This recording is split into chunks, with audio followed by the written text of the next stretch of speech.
Hi, everyone. Welcome. So I think more people are joining. We're around 150. So I'll start now. So first of all, I'd like to introduce myself. My name is Mu'taz Atiyah. I'm from Jordan. I'm currently based in Abu Dhabi Stem Cell Center Research Department, Abu Dhabi, UAE. And today we're having both Dr. Basim Yamut and Dr. Ahmed Shatila. First of all, I'd like to thank our sponsors, Novartis, and IVPN NeuroPsychiatry team, the whole team, for making this happen. And of course, the audience. This wouldn't be happening without you guys.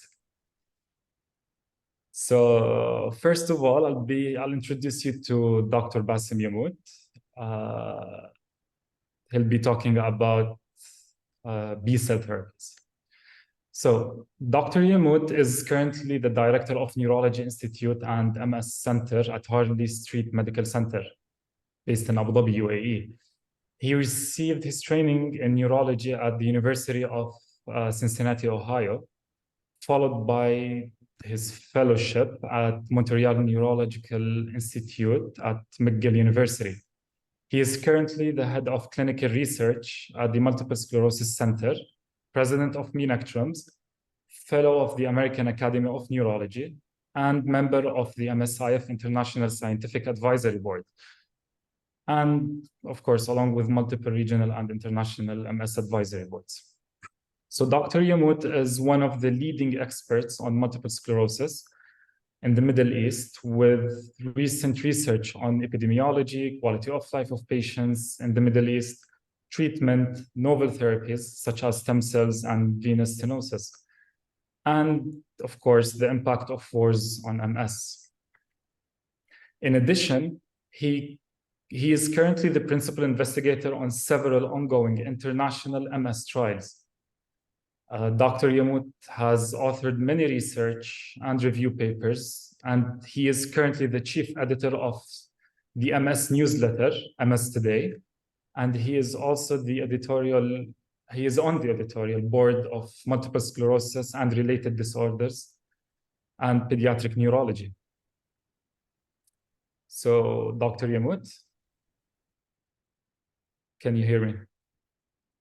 You're still on mute. Thank you very much, Mu'taz, for this extensive introduction. I will try now to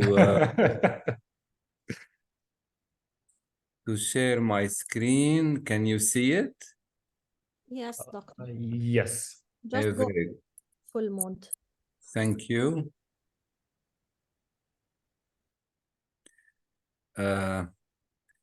Sorry, just a second.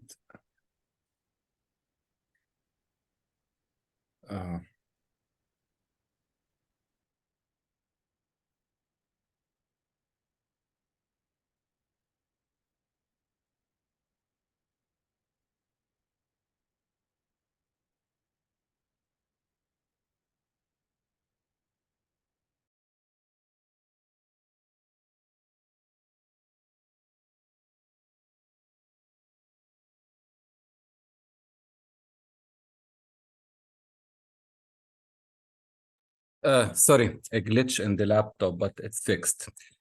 So can you hear me now? Yes, and we can see you as well. See your presentation. So today I'm going to start by talking about the pharmacology of ofatumumab, which is one of the leading B-cell depleting therapy in MS, and how does this pharmacology implicates it in the way we manage our MS patients. These are my disclosures.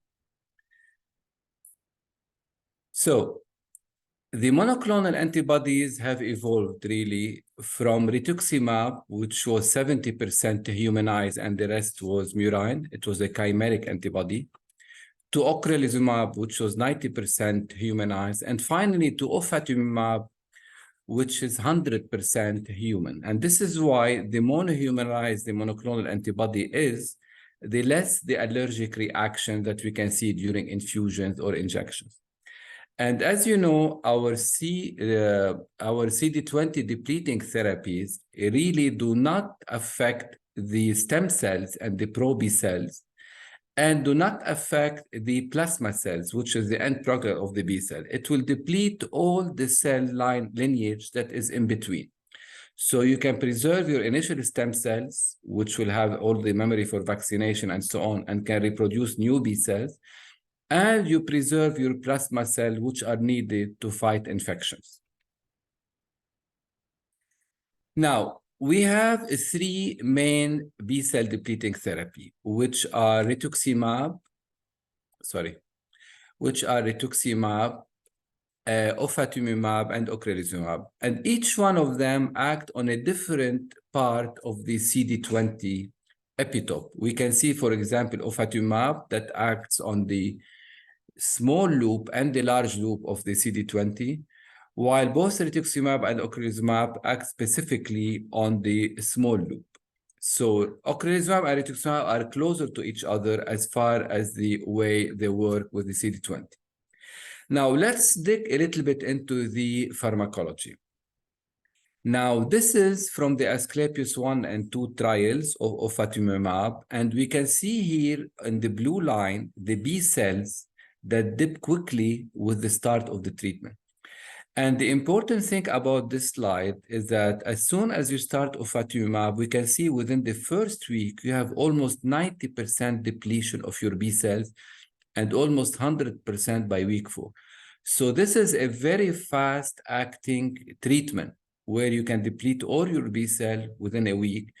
And this is really an important pharmacological characteristic of the drug once we are dealing with a very active or tumefactive MS where we need a very rapid action of the medication. Now, let's look at the effect of the body weight. These are the B cell depletion graph at different body weights, from low body weight of less than 60 kilograms to high body weight of about more than 84 kilograms. And we can see that the B cell depletion is similar. So irrespective of the body weight, ofatumumab is going to deplete the B cells completely within a week and have a continuous depletion as long as the medication is being taken. If we compare that to the study with ocrelizumab, and this is a study that was just published a few months ago, comparing the effect of ocrelizumab at different body weights. This is the proportion of patients from the original Oratorio trials, which was the original phase 3 trial of ocrelizumab in relapsing remitting MS, the proportion of patients with confirmed disability progression. If you look here at the gray line here, this is the interferon comparator.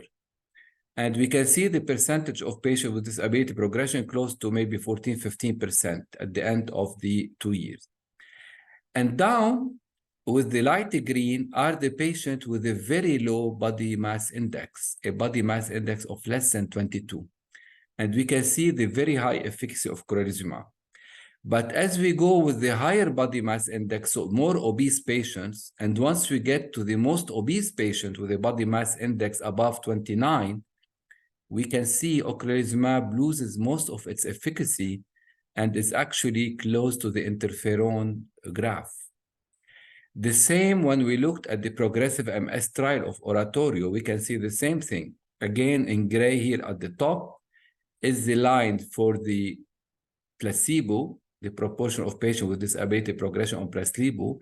And again, here the lines for ocrelizumab from the least obese patient with the lowest BMI to the highest BMI. And as we reach the highest BMI of above 29, we can see here that the curve is similar really to the interferon curve.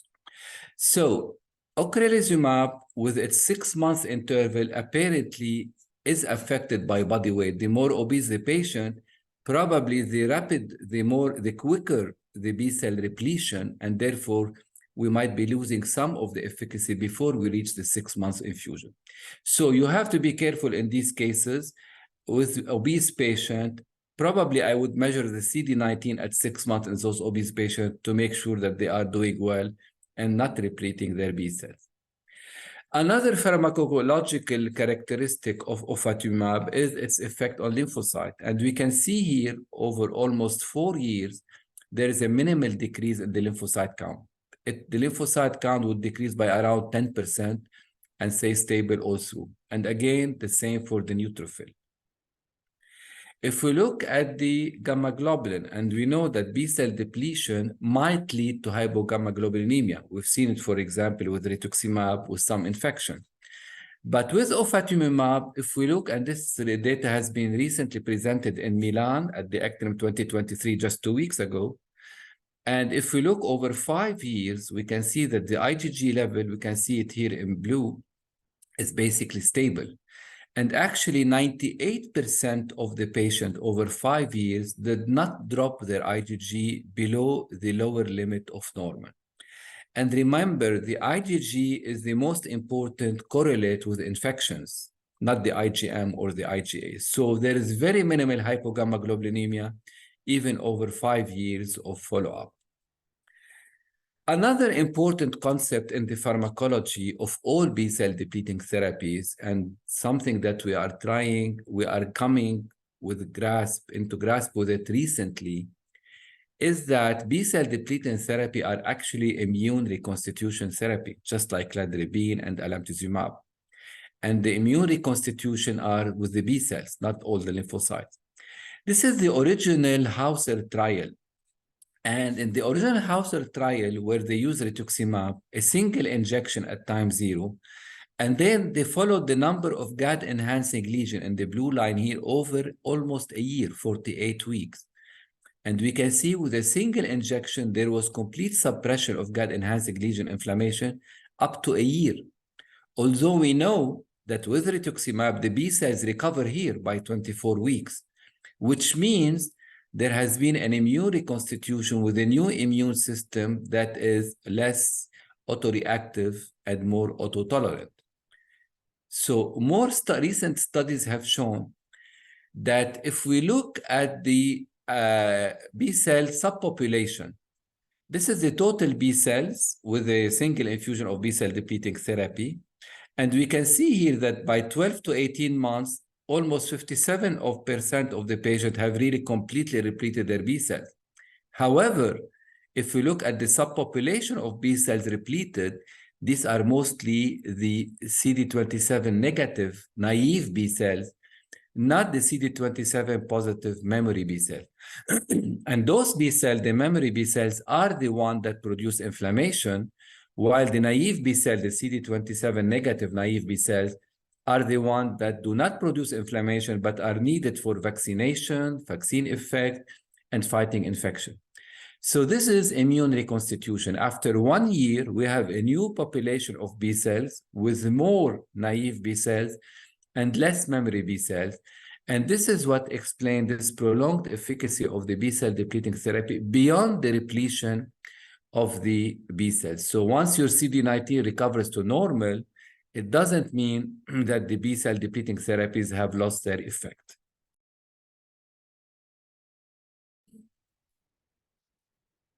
And we can see that very nicely with this recent paper presented again in Milan a few weeks ago in the pregnancy data. And in this study, they followed the pregnancy annualized relapse rate in patients that are getting pregnant before, during, and after pregnancy. And if you look here at the yellow graph, these are the patients of fingolimod. And you know, you always stop fingolimod 2 months before pregnancy. And we can see the significant rebound in relapses during pregnancy, and then again during postpartum. Even in natalizumab, which we can see with the blue line, even though we continue natalizumab during pregnancy and suppress the inflammation, but we stop it in the last trimester, and we can see again the postpartum rebound of the relapses. However, with the B-cell depleting therapy, and we can see here with the red line, although the last dose was just before pregnancy, yet we can see a complete suppression of relapse all through pregnancy and even in the postpartum period, 12 months later after the last dose. And this is exactly the best example of immune reconstitution with the B-cell depleting therapy and this prolonged effect beyond B-cell repletion. Finally, another important point of the B-cell depleting therapy, which we should really look into, has to do with our new concept of the immunopathogenesis of MS. Now we know that there is progression in MS from the beginning. We know that beside the peripheral inflammatory system, all these autoreactive lymphocytes that are activated in the periphery, going into the central nervous system, inducing inflammation, new plaques, gut-enhancing lesion, breakdown in the blood-brain barrier. There is another mechanism that is what we call smoldering disease or compartmentalized inflammation within the central nervous system. And this is really a silent process that's ongoing from the beginning and continues. And this is driven by what we call the slowly expanding lesions that we can see here. And these are lesions, demyelinating lesions, that suddenly transform into these chronic, active, slowly expanding lesions and start expanding slowly, eating up the myelin and the axons around them. And this is probably the basis for PIRA and for the basis later on for progressive MS. And these lesions are driven by a rim of microglia that are present at the periphery of this lesion. And these microglia are driving this expansion. These microglia interact and are activated by the B cells that are present in the germinal center within the meninges. So the B cells in the meninges, the germinal center, and the microglia and the slowly expanding lesions are the two culprits in this slowly progressive disease. Now, recent data, and this is again another study that was presented in Milan at ECRIM 2023 2 weeks ago. What they did is they did PET scans on patients and followed them over 9 months. And these PET scans were specifically marking the microglia in the cortex. And they showed that patients that were treated with ofatumumab over 9 months, there was a significant decrease in microglial activation, which means we know ofatumumab is a monoclonal antibody. So it's a large molecule that does not penetrate the central nervous system. Therefore, this monoclonal antibody, by the peripheral depletion of B cells, is probably preventing B cells from entering into those germinal B cell centers and therefore activating the microglia. So just by the peripheral depletions of these B cells, we are able to induce the decrease in the microglia and therefore the activation of those microglia.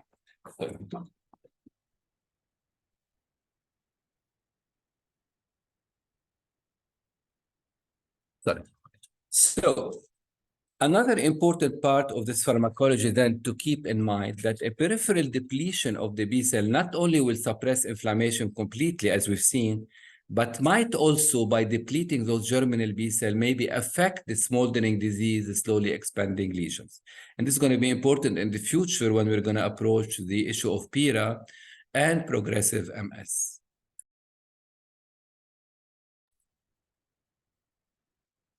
So how does this pharmacology, what are the implications of this pharmacology in pregnancy? We all know that all of the immunoglobulin in the fetus come from the mother. And therefore, the IgG from the mother does not start penetrating the placenta into the fetus before week 20, and then it peaks at week 24. And remember, our B-cell depleting are monoclonal, B-cell depleting therapies are IgG monoclonal antibodies. So if we give any infusion or injection to our pregnant patient, it will not penetrate into the fetus before week 20. So if we do a simple calculation, basically, let's look at ofatumumab, for example. Its T half-life, the half-life is 16 days, and every drug is cleared from the system within 5 half-lives. So it's cleared completely within 12 weeks.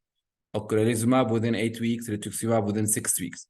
So if ofatumumab is cleared within 12 weeks, and we can see here that most of our DMTs basically are not really indicated in pregnancy, except for the injectables. So this is a poster that we presented at the last American Academy of Neurology in Boston.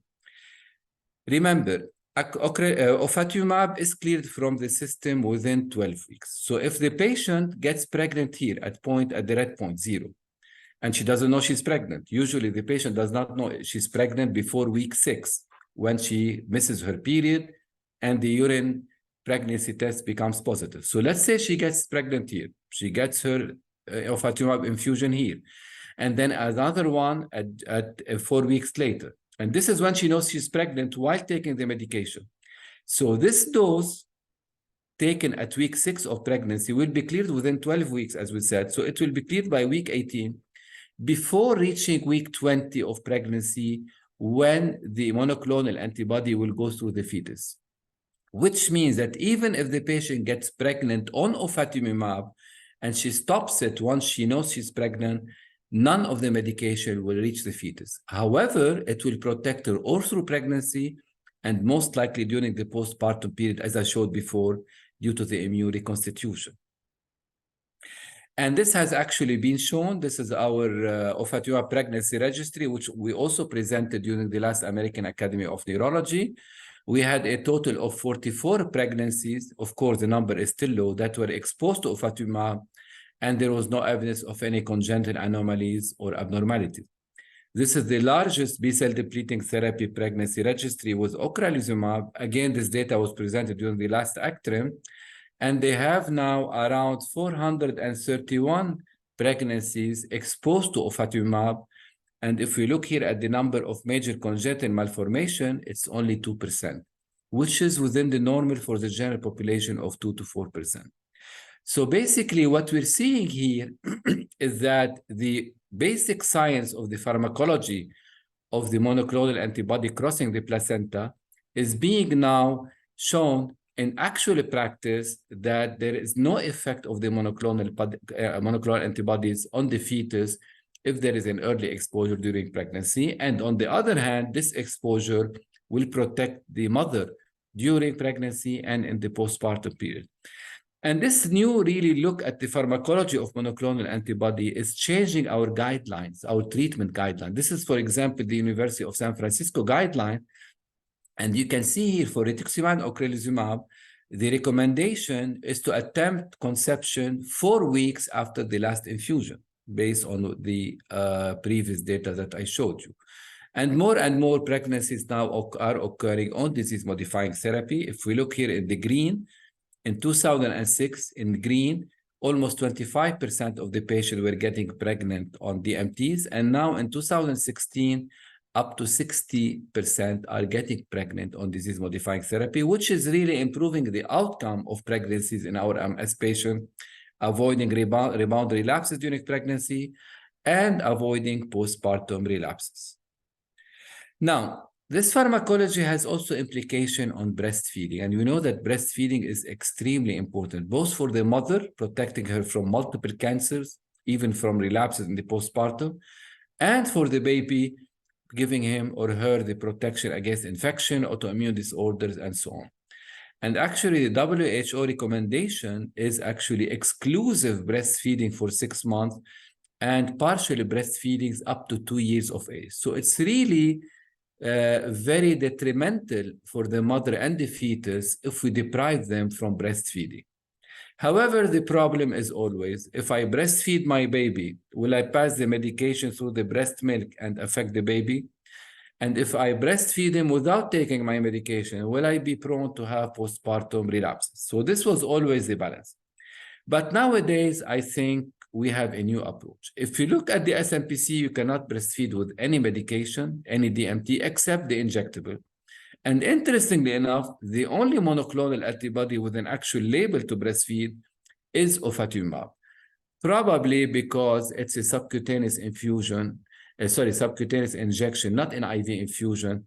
And therefore, it's not building really a very high serum level quickly, which might affect its passage into the breast milk. However, this is again a recent study that actually measured the concentration of both ocrelizumab and rituximab in the breast milk, as you can see here. And if you look here, the monoclonal antibodies, remember, are IgG immunoglobulin, and therefore they are very large molecules that do not pass through to the breast milk, just like they do not cross the placenta. And when they actually measured the breast milk concentration of ocrelizumab and rituximab in baby that are breastfeeding on mothers that are under treatment, we can see that the concentration is extremely low. It peaks up within the first 7 days after the infusion, never reaches beyond 1.2 microgram per cc. And this is really less than 1% of the serum concentration in the mother. And this is what we call the median average relative infant dose, the RID. And it's accepted internationally that an RID of less than 10% is safe for the baby. So in this case, we have an RID of less than 1%. And even this less than 1% they'll go through the breast milk and is ingested by the baby, remember, goes into the GI. And this is a protein that will probably be mostly destroyed in the GI. And when they followed those patients, those babies exposed to ocrelizumab and rituximab over 1 year, they showed a normal development, both growth, height, length, head circumference, and even when they tested developmentally at 12 months, they had a normal cognitive development. And this was also presented in the ACTRIMS 2023 Milan a few weeks ago. We have initiated basically the ofatumumab study, whereby they will be measuring the breast milk concentration of ofatumumab in patients that are breastfeeding under treatment. And I'm sure we're going to see the same result as the other monoclonal antibody, an extremely low RID that should not be affecting the baby. And actually, as I mentioned, ofatumumab, this is the EMA label for ofatumumab. It's the only monoclonal antibody with the actual label for breastfeeding. And I want to remind you here that the first 7 days of breastfeeding is not really actually breast milk that is secreted, but it's colostrum. And the colostrum contains high level of IgG, IgA, mostly IgA immunoglobulins. And these immunoglobulins are really meant to give protection to the baby against perinatal infection. So because of this high concentration of immunoglobulin in the colostrum, theoretically, we should not give any monoclonal antibody until beyond those 7 to 10 days after the colostrum is finished, which is the first 5 to 7 days, and the actual breast milk starts. So if you want to give start the monoclonal antibody, always start at 7 to 10 days after delivery. Thank you very much. Back to you, Mu'taz. Thank you so much, Dr. Yamut, for this excellent presentation. Now, if anyone has any questions, you can write it up and we'll ask Dr. Yamut. I think we have a question in the Q&A, right? Yes. Yes, we have Dr. Yamut one question about spinal anesthesia. So can we use spinal anesthesia in multiple sclerosis patient? And is spinal anesthesia was associated with any risk of relapse? The answer is yes, we can safely use spinal anesthesia in MS patient. And there has been many studies that showed that there's no risk of no increased risk of any relapse following spinal anesthesia. I have a question. Yes.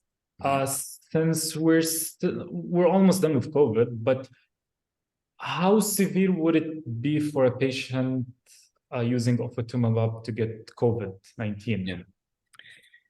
So basically, during the COVID pandemic, we had many studies, the French study, the Italian study, the North American study that showed that with monoclonal and specifically with B-cell depleting therapy, there is an increase in the severity of the COVID-19 infection. This was in general. But of course, ofatumumab was still not extensively used yet during the pandemic.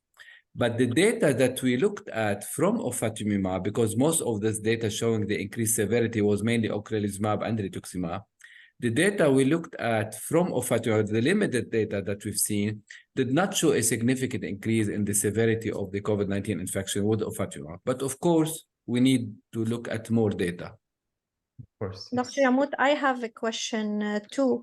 So we have now three, if we want to say three anti-CD20 monoclonal antibody in the market for the treatment of MS. We have the off-label rituximab and we have the on-label also ocrelizumab.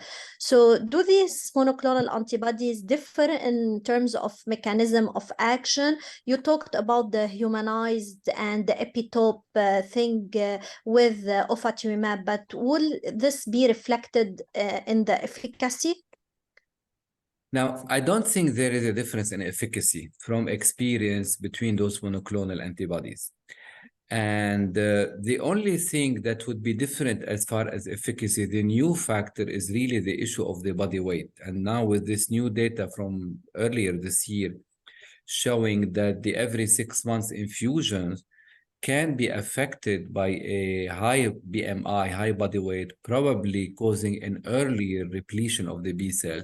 That will be probably for me the only difference that might affect efficacy. Now, as far as safety, we don't have much data yet to show that there is any difference. Most of those monoclonal antibody are quite safe. We've seen some increased rate of infection with rituximab, especially with the Swedish study, that showed that there was an increased rate of infection with rituximab. But now with the recent data just presented at ACTRIMS, we have almost 9 to 10 years follow-up on ocrelizumab, and the safety is excellent. We have with ofatumumab now, again presented last few weeks ago at ACTRIMS, up to 5 years follow-up safety, and again, the safety is excellent with no significant hypogammaglobulinemia, no significant increase in infection, no significant increase in malignancy. So I think the safety is very similar between them. I think the efficacy is very similar, keeping in mind the issue of the body weight. And doctor, since you mentioned hypogammaglobulinemia, do we need to treat if we detect hypogammaglobulinemia, but the patient is not complaining of recurrent infection? Do you need to treat hypogammaglobulinemia in those patients on anti-CD20 monoclonal antibody? No, we never treat laboratory tests. We treat the patients. So even in patients that have a low IgG level, let's say below 5, I would not treat by replacing with IVIG unless I have evidence of clinical infection. And we've learned that from our rheumatology colleagues, basically. They have been having patients on rituximab for more than 10, 12 years, some of them with significant hypogammaglobulinemia, and yet they never treat unless there is evidence of clinical infection. And this would be my recommendation in these cases. Okay. So one of the attendees also is asking about the data. He's saying that there is emerging data about rituximab showing inferiority compared to the other approved anti-CD20 in terms of MRI improvement. Are you aware of this data, or do you want to comment?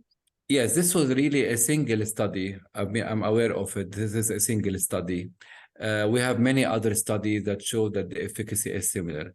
Right now, they are carrying in Scandinavia a phase 3 controlled trial of ocrelizumab versus rituximab. And I think this is the ultimate trial that will give us the answer regarding if there is any different efficacy. But from experience, I don't think there is a significant efficacy difference between those two medications. Doctor, we have another question. Are we now able to implement the BMI measurement and take actions with patients treated with the CD20 therapies? And what are those actions? I tell you what I do in our MS center. I keep an eye on obese patients. And you know, here in the UAE, we have a problem with obesity, especially among women, and which is basically an obesity problem in most of the Gulf countries. So I keep an eye on obese patients. And if I find a patient with a very high BMI, I usually check my CD19 by 6 months and see if there is any earlier repletion.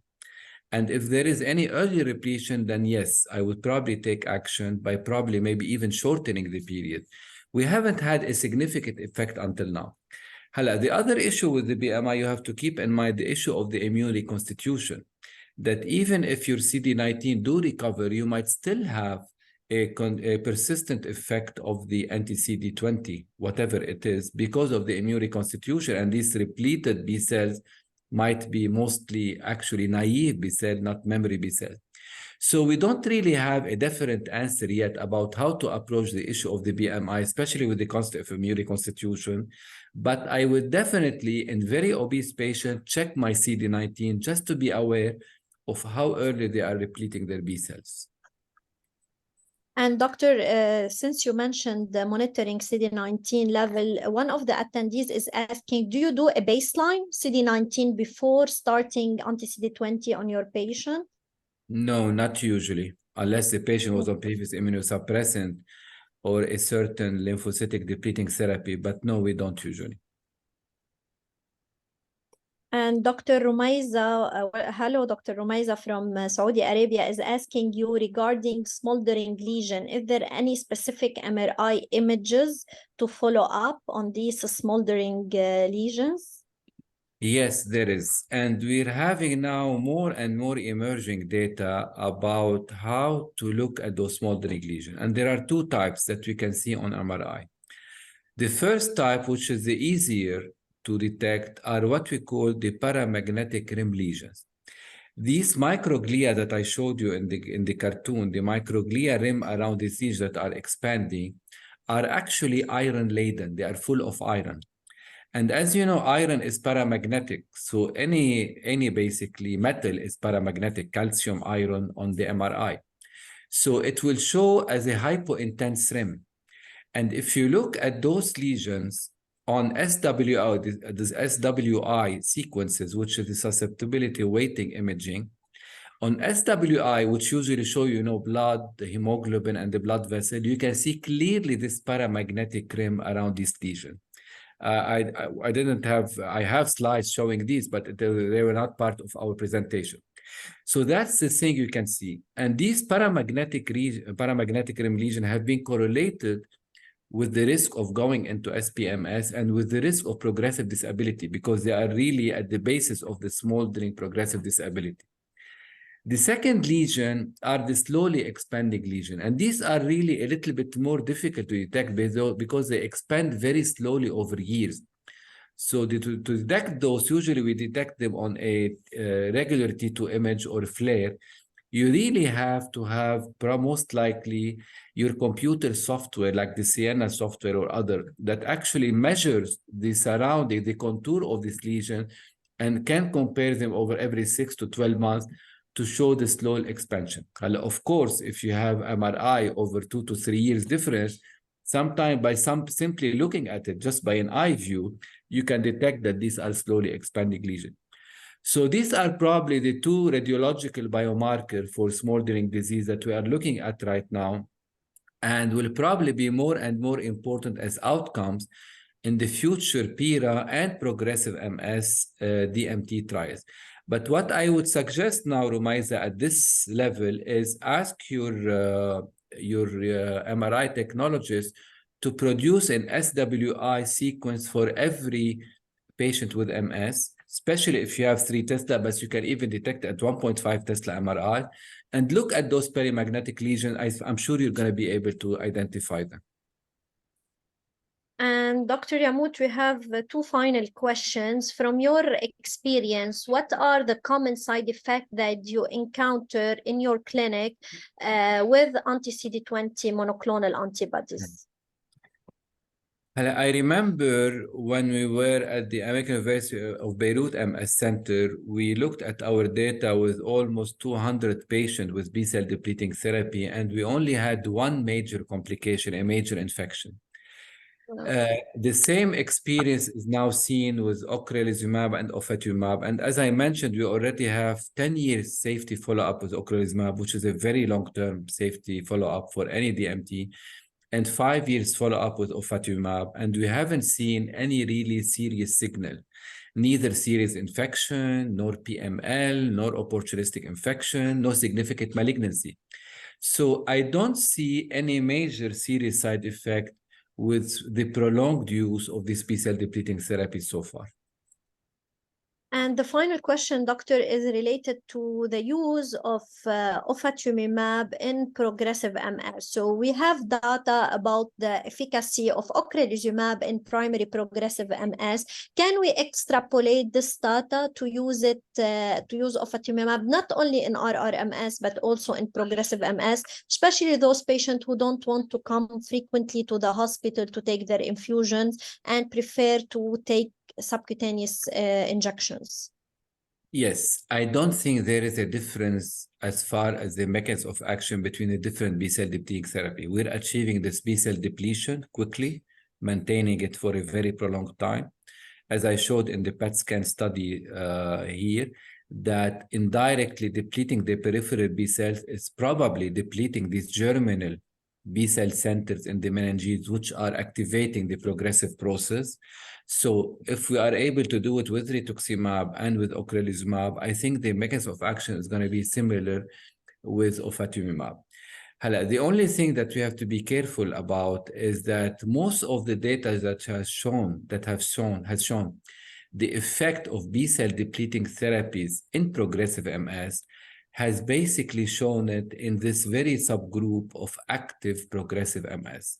So patients that are still having evidence of some relapses or patients that are having evidence of some GAD-enhancing lesion. And whenever we had a progressive MS that's completely inactive, we don't really have solid data to show that the B-cell depleting therapies are effective. Maybe the BTK inhibitor with their penetrance into the central nervous system will be the future treatment for progressive MS. We don't know yet. We still have to wait for the data. But if we use it in this subcategory of active progressive MS, I think the B-cell depleting therapy should have similar efficacy. Those were all the questions. So thank you, Professor Yamout, for joining us tonight, despite your super busy schedule. So thank you so much. Thank you, Maya, and thank you to the whole team. Thank you. And I will leave the floor to Mu'taz to introduce our next speaker. Thank you. So now I'll introduce you to Dr. Ahmed Shatila.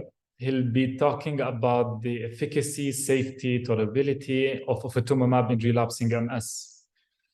So Dr. Ahmed Shatila, he is currently a senior consultant neurologist and the head of multiple sclerosis clinic at Sheikh Shakhbout Medical City, based in Abu Dhabi, UAE, Abu Dhabi, with over 12 years of experience in the field of neurology. He holds an American double board certification in adult neurology and neurophysiology. Dr. Ahmed Shatila obtained his bachelor's in biology from Wayne State University in the United States. Later, he continued his medical education at Wayne State as well. Dr. Shatila conducted his residency in neurology at Wayne State University, then continued his fellowship in neurophysiology. Dr. Shatila's interests include inpatient neurology, which includes, but also not limited to, stroke, IVTPA program development. He is also interested in helping facilities develop the neuro hospital model where the inpatient care can develop independently from the outpatient services. This includes a combination of patients, residents, and nursing education, inpatient consulting services, and inpatient neurology services. Dr. Shatila has authored many neurology research papers with the emphasis on multiple sclerosis. He is also a member of several regional and international neurology organizations. Dr. Ahmed Shatila, the floor is yours. Thank you very much, Mu'taz. Can you hear me? We can hear you, but we can't see you. You know, it's so weird. Wahayat Allah.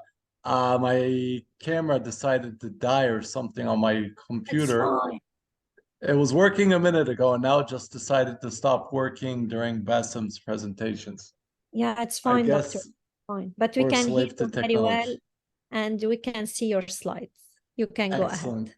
Thank you, Maya. Thank you. Thank you, Mu'taz, for the kind introduction. Assalamu alaikum, everyone. First of all, I'd like to thank IVPN for extending the invitation to me today to speak about the long-term outcomes of ofatumumab from the Alitheios open-label clinical trial. Also like to thank the audience for joining. Your interest is always paramount for these events to succeed. Next slide, please. Dr. Shatila, can you try to move on the slides with your mouse? It's fine. Just click. Oh. Okay. Wait, let's. That would be easier for you. Oh, yeah, sweet. Okay. So today we're going to talk about the long-term efficacy of ofatumumab. Next slide.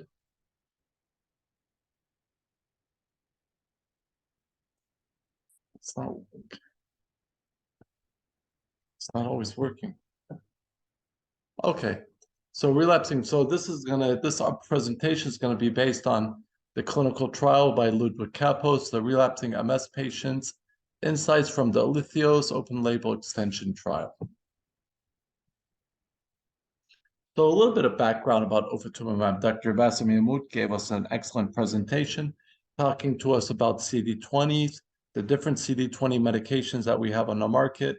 And while they all act on the same way, not all CD20 medications are created equal. Ofatumumab is the first fully human anti-CD20 monoclonal antibody. It's administered monthly subcutaneously, and it's approved for relapsing remitting MS in adults. The phase 3 Asclepius 1 and 2 trials demonstrated the superiority of ofatumumab up to 30 months compared to teriflunomide in reducing the clinical and MRI disease activity, while maintaining a favorable safety profile in patients with relapsing MS. Extended treatment with ofatumumab for up to 4 years showed a sustained difference in efficacy outcomes as well as a well-tolerated safety profile. And this was seen during the open-label extension trial, the Alithio's. The long-term efficacy and safety assessments are important to further understand ofatumumab's benefit to risk profile in relapsing MS patients.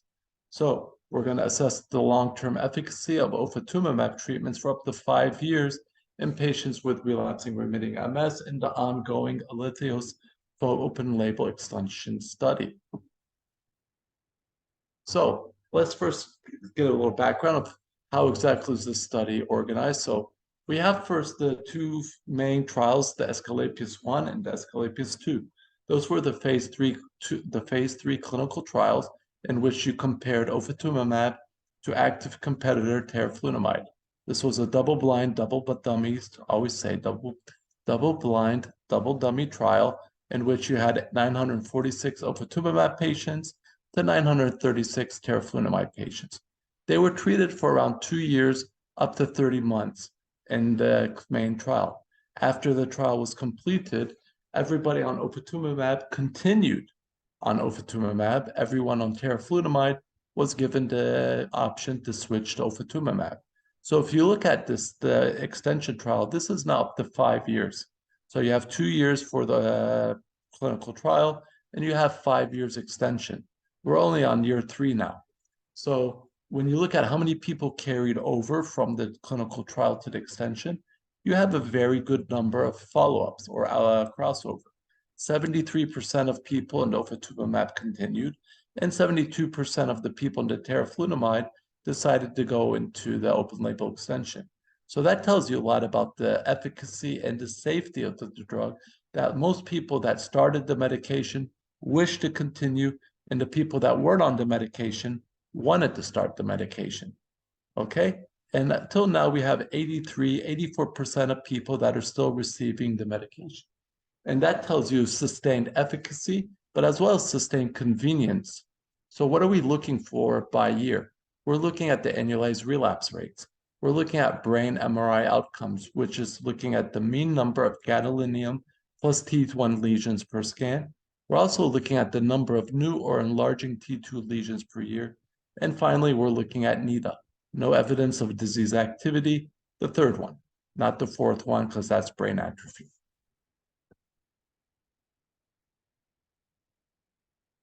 There we go. Looks like it's, I'm trying to change it. It won't work, maybe. I'm clicking it, but okay. So if you look at the annualized relapse rates, first of all, you have the first 2 years. That's the main clinical trial. You can see the solid blue lines are the people on ofatumumab The red one is the people on teriflunomide. And you can see there's a significant difference in year 1 and in year 2 in the annualized relapse rates. Okay, now once they go into year 3, it equalizes. The people that were on teriflunomide have a significant reduction in the relapse rate, and it's actually equal to the people that are on ofatumumab. No statistical difference between them. Year 4, it's maintained. Year 5, it's still maintained. So you can see that the annualized relapse rate in the ofatumumab group remains low for up to 5 years after initiation of treatment.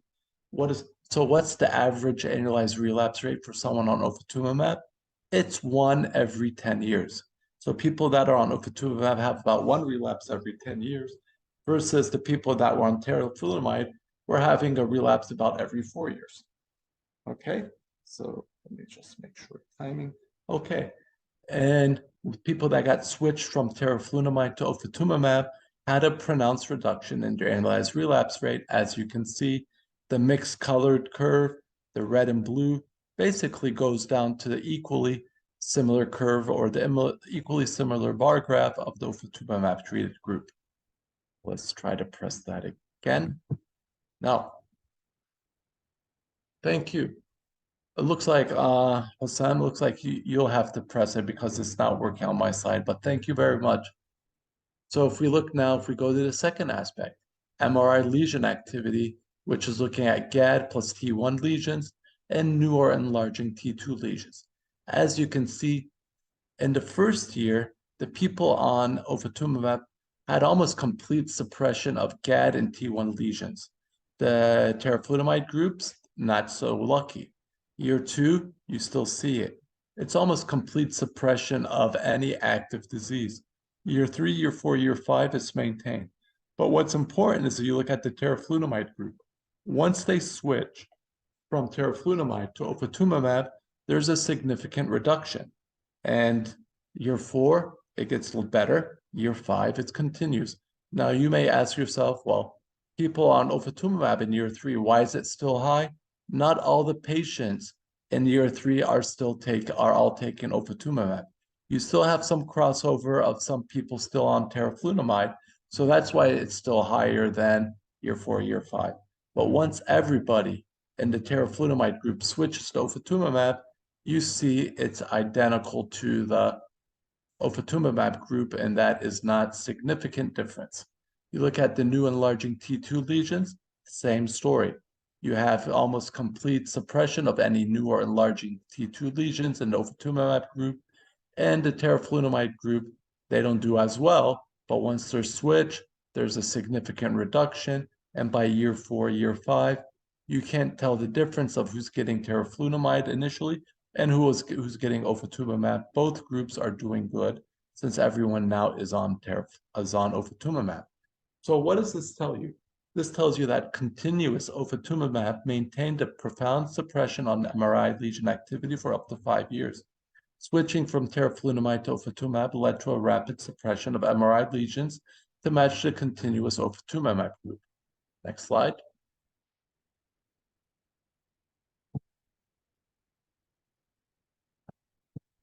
Pressing the mouse. Okay. Now, if you look at NEDA, the no evidence of disease activity, now you can see, again, the same idea. NEDA 3 is no evidence of disease activity 3, no MRI lesions, no progression, and no relapses.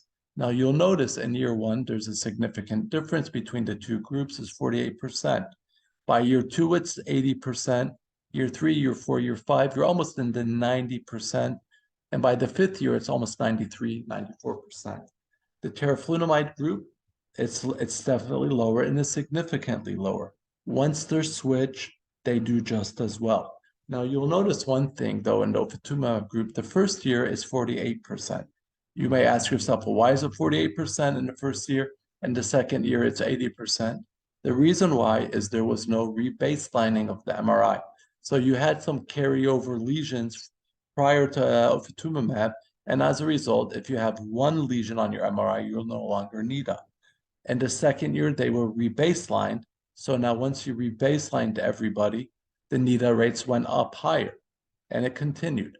So this shows you that there's a rapid increase in NIDA with continuous ofatumumab that was maintained over 5 years. People that were switched from teriflunomide to ofatumumab also significantly improved, and you had almost no difference between the two groups. At year 5, it was almost 9 out of 10 people in both groups had a NIDA 3. Next slide, let's see. Okay, so in conclusion, continuous ofatumumab treatment for up to 5 years showed a sustained efficacy in the relapse rate reduction and a profound suppression of MRI lesion activity, which I showed you. Patients that switched from teriflunomide to ofatumumab in the extension phase still showed a pronounced reduction in relapses and MRI lesions. The high rates of NIDA-3 that was seen in the double-blind core part was maintained for 5 years in patients who received continuous ofatumumab patients. In patients who were initially on teriflunomide, they had lower NIDA rates, but once they switched over to ofatumumab, their rates increased, and it was similar to the ofatumumab group. So let's go to the second part of this presentation. Now we're going to talk about the effect of long-term ofatumumab treatment on disability worsening and brain volume changes. This was based on an article or study by Heinz Windel as the primary author and Ludwig Kappos, the last author. Next slide. So if you look here at the confirmed disability worsening, the red line or the red curve is the teriflunomide who was switched to ofatumumab. The blue is the ofatumumab who stayed on ofatumumab. Now, what's interesting about this study or this graph, you would expect, I've been telling you for the first 6 slides, that people that were on teriflunomide, once they switch, they're just like the ofatumumab group, and MRIs and lesions and relapses. But what do you notice here? You notice that in the initial part, there is a difference in disability. And it would make sense. There's more lesions, more activity. But then you ask yourself, well, why is it that the two groups are not the same after we've switched?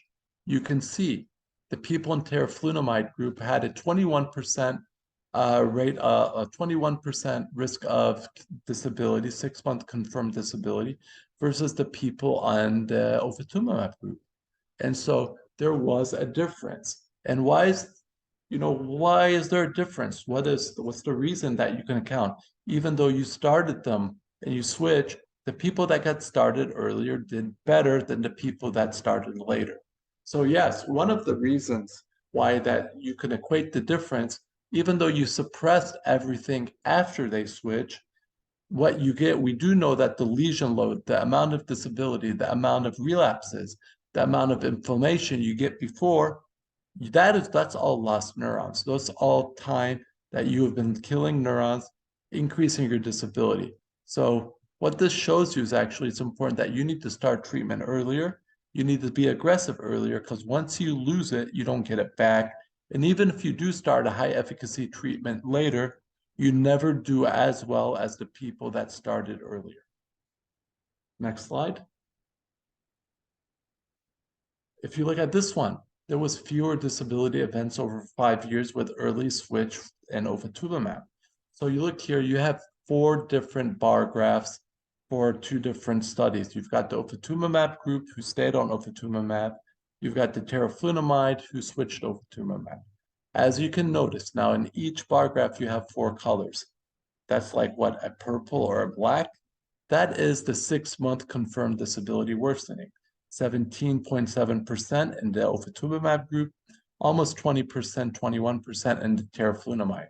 Now, if you break that down, you've got 6-month PIRA, that's 12%, 13%. You've got 6-month sustained PIRA, that's around 9%, 8.5%. And you've got the RA, 6-month RA, which is relapse-associated worsening, 4.6 to 4.9. When you combine them all together, the people that started on ofatumumab earlier did better than the people that started on ofatumumab later. And that's what you're seeing there. Next slide. What about brain volume change? Brain volume, and one of the biggest things about MS is that you can lose brain as the disease progresses. Now, everyone loses brain volume. It's part of aging, part of life, part of a lifetime of bad decisions, if you want to really say. So normally you lose brain, and it's less than 0.4% per year. That's the normal rate of brain volume loss. People with MS, they have a higher rate of brain volume loss. It can be 0.4 to 1.5%. Now, what's important in this? Now, what's important is that people that were on ofatumumab they lost less brain with time, and it was sustained. So the longer they were treated, the less brain they were losing. That's a lot of double negatives. But so this shows you that, first of all, if you're on ofatumumab, it does reduce brain volume loss, and the longer you're treated on it, the less brain you're going to lose. That's, like I said, a lot of double negatives, but that's, I think, the key point of this. Next slide. What about the proportion of patients free of any 6-month confirmed disability worsening? Now, if you look at the core group, the extension group, and overall, people that were started on ofatumumab earlier had less disability than the people that started later. And I think I've showed that to you. While you have less relapses, less MRI activity, and less GAD-enhancing lesions, that doesn't necessarily mean you're going to have less disability. So the earlier you can stop all of these things, that'll stop disability earlier. Next slide. So conclusion, the low rates of disability worsening are observed with 80% free of confirmed disability worsening at 5 years of ofatumumab. There were fewer disability events, which is PIRA, that's progression independent of relapse activity, and RA, relapse associated worsening, with people who started ofatumumab compared to the switch group. The 5-year % brain volume change remained low, with less than 1.5% loss with earlier initiation of ofatumumab. Initially, there is a steeper decline in brain volume that was observed in the switch group versus early initiation. However, after switching to ofatumumab, the rate of brain volume change became similar to the early group compared to the late group. This basically supports the early use of ofatumumab in people with relapsing MS patients, because what are you doing? You're preventing disability worsening. You're preventing brain loss worsening, which has been tied to disability worsening and cognitive worsening. You're preventing relapses. You're preventing lesions. You're preventing T2 enlargement. All of this. So basically, you're shutting the immune system down, and you're basically stopping the disease in its tracks. Next slide.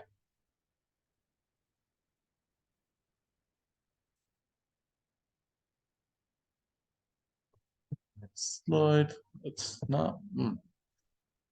There we go. So now we're going to talk about the long-term safety of ofatumumab. This is the final part of this presentation. Next slide, please. So this is going to be based on the study by Jeffrey Cohen and Ludwig Kapos. Next slide, please. So if you look at the baseline demographics and the disease characteristics of the people that were getting ofatumumab during the trial and the extension, and if you looked at the people that were switched from the study to the extension, and overall, you'll notice that predominantly this is a female predominant group. 68% of the people are women. And that's not uncommon, because 68% of our MS population are females. Now, one interesting thing here is that you'll notice that the average time of MS was almost 8.5 years, sometimes 9 years, which is interesting, because I think a lot of times now we're actually, me and Bassem, we're all advocating that we should be aggressive, starting more aggressive, more early. So I think if you go now and you look at the MS demographics of how long people have MS, it's a lot less than 9 years. I don't think we wait 9 years anymore. Sometimes it's right after diagnosis, we're going to high efficacy treatments within 1.5 years. Time since diagnosis, 5, 6 years, 7 years. What's your EDSS? Almost 3. Having an EDSS of 3 means that once you have an EDSS of 4, you're having problems walking 500 meters. So to have an EDSS of 3, you have mild disability, And it's obvious there's something quite not right with this person. It's not to the point where now they're disabled or they're having effect from work, but the disease is starting to show on these people. You look at the IgG baseline, the IgM at baseline, similar.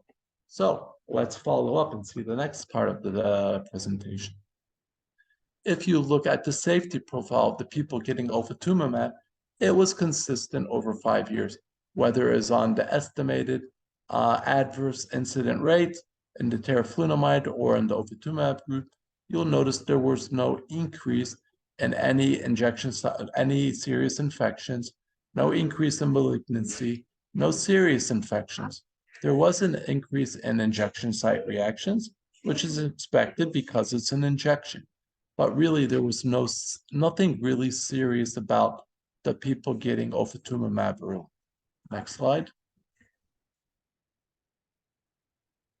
There was no increased risk of serious infections, excluding COVID, that was seen over 5 years. Most of the people who developed infections, 95% of them recovered.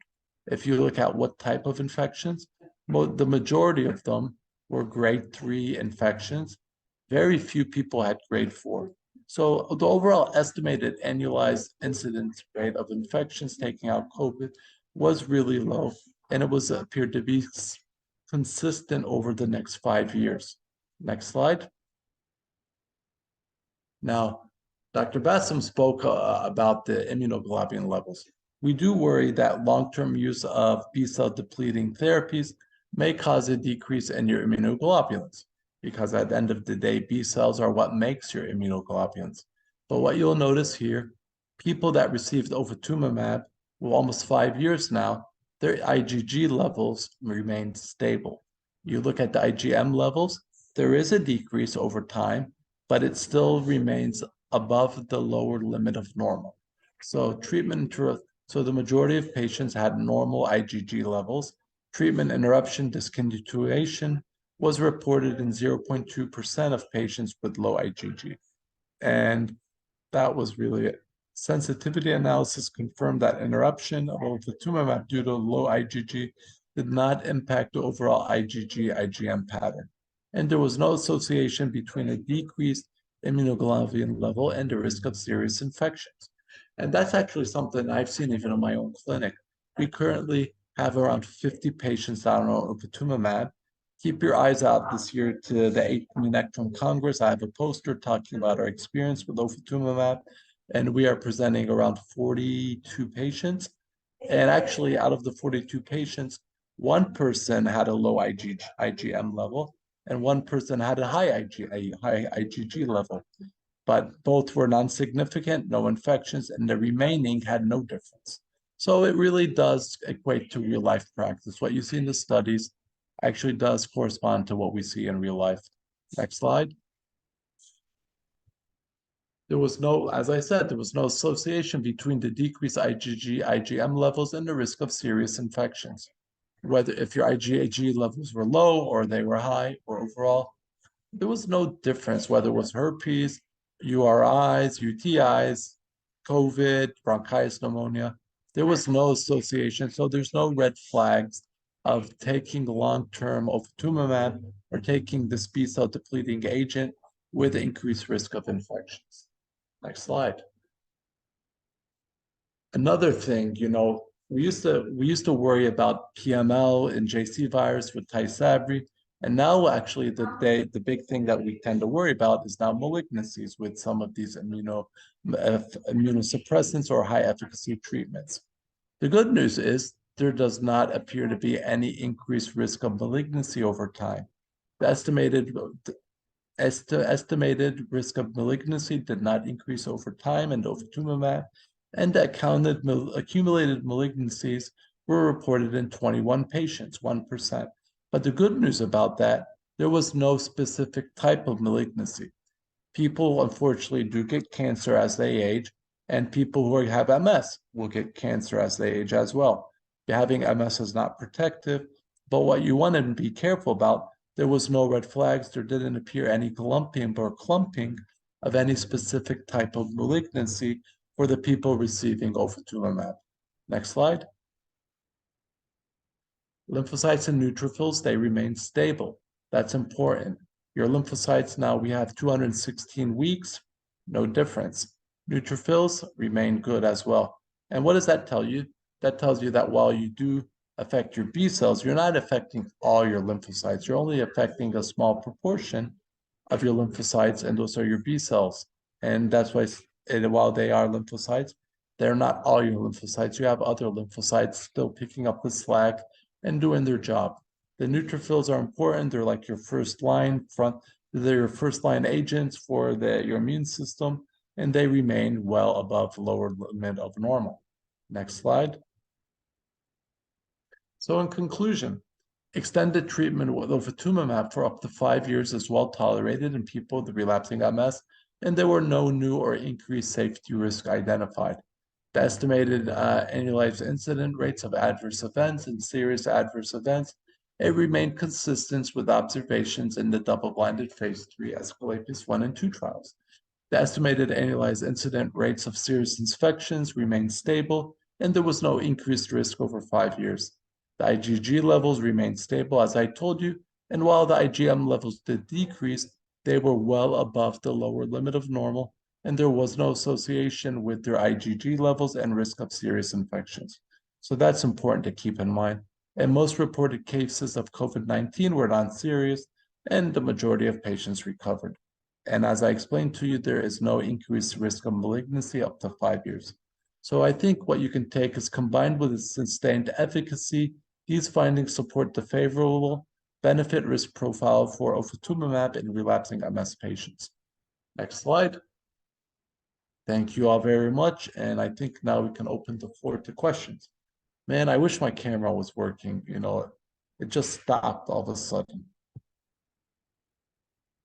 Yeah, Phil, the start Thanks so camera. much, Dr. Shatila, for this great presentation.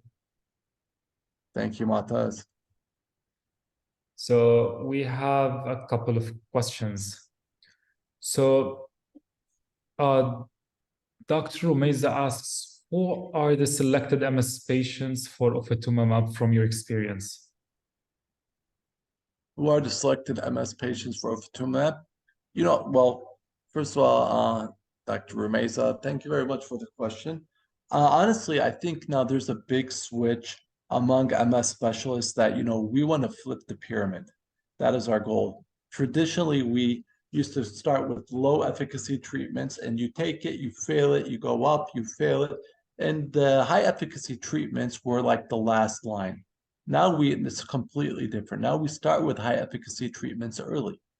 And, you know, when you look at high efficacy treatments, we have 5 of them. You've got ocrelizumab, ofatumumab, cladribine, tysabri, and alemtuzumab.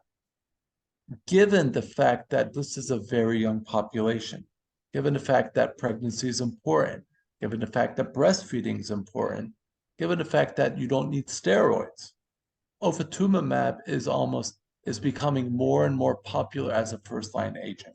Not just because it's convenient, but because it's extremely efficacious. So a lot of people, you know, how do I say it? Sometimes a lot.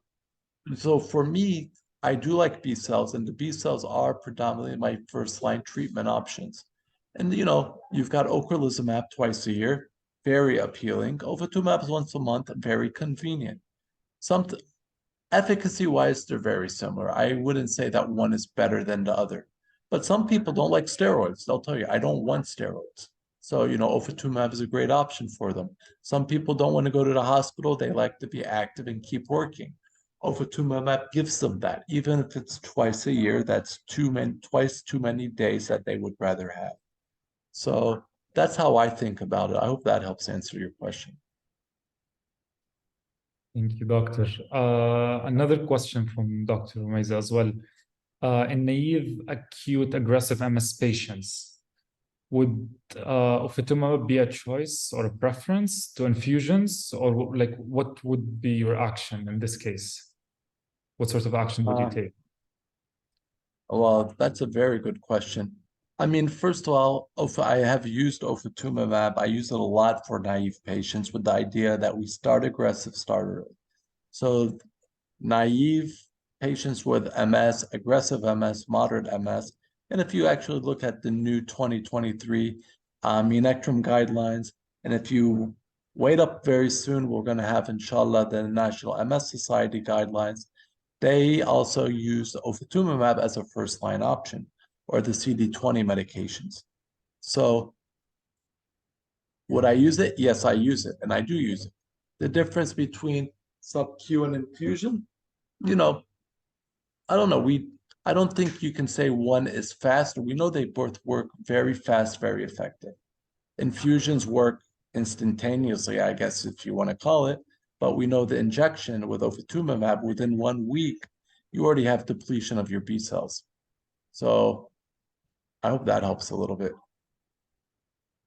Thank you, doctor. And I have a question. So in your experience, do you usually monitor the levels of CD19? That's a great question, Montez. From an academic point and curiosity point, I do, but in reality, not always. No, sometimes I'll do it just because I'll be like, oh, I just want to see what it's like. But I don't, if it's high, it's, well, let me say it the other way. If it's low, it means your medicine's working. If it's high, I'd probably go to the patient and ask them, are you taking your medicine? Because if they're taking it, it should be low. But no, I don't really check it routinely. It's more of an academic curiosity thing for me. Thank you. And have you ever seen like site injection reactions? And if so, did you stop the patient? Did you discontinue the patient? Or well, what was the action taken by you? If you have ever seen any reactions? Okay, so that's a great question as well. You're getting a lot of good questions today. So if you look at the Asclepius trial, it was a double-blinded, double dummy. So what does that mean? You have two arms.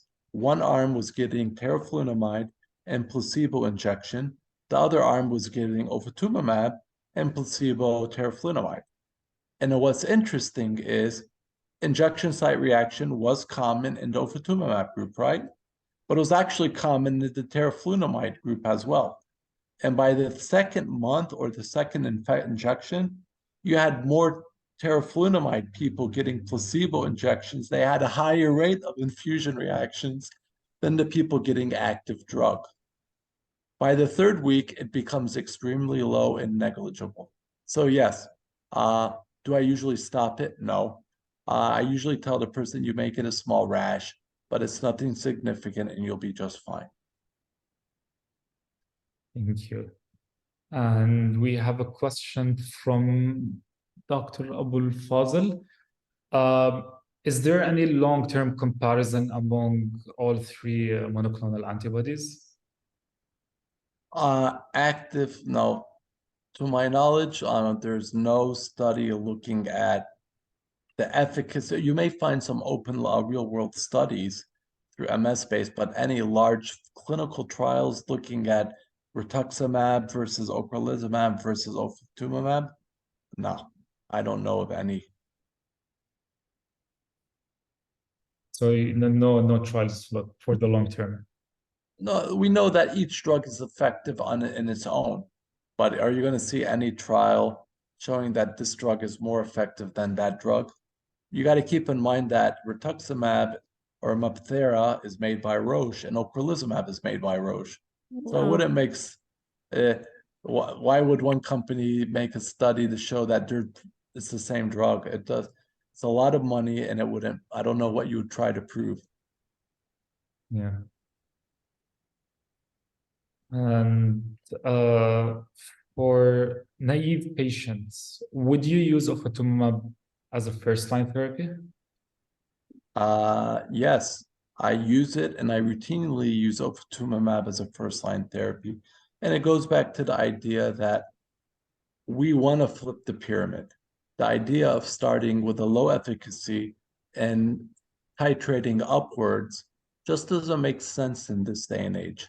Maybe 20 years ago, high efficacy was related to high side effects or high mortality or more dangerous.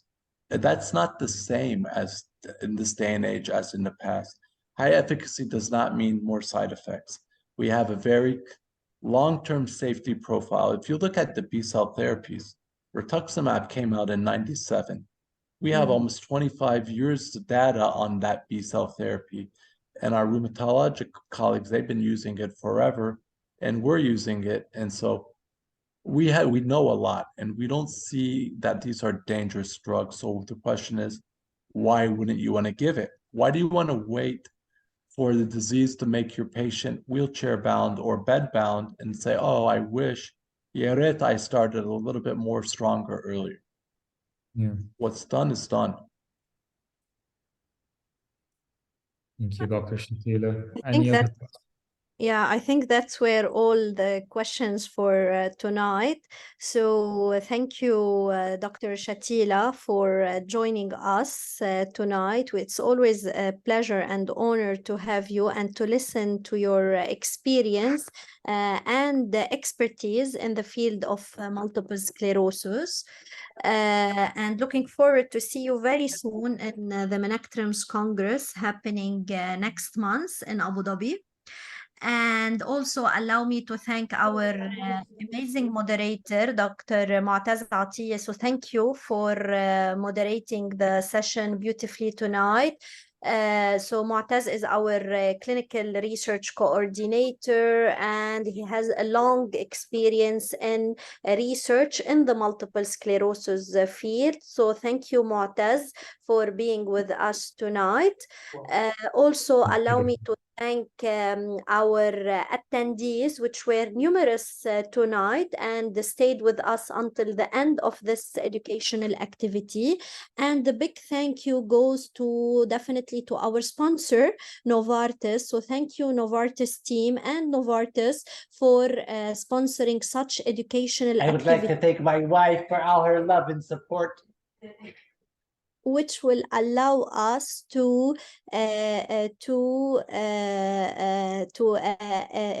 improve the level of patient care, of MS patient care in our Middle East region. So thank you, Novartis, for always supporting such educational activity.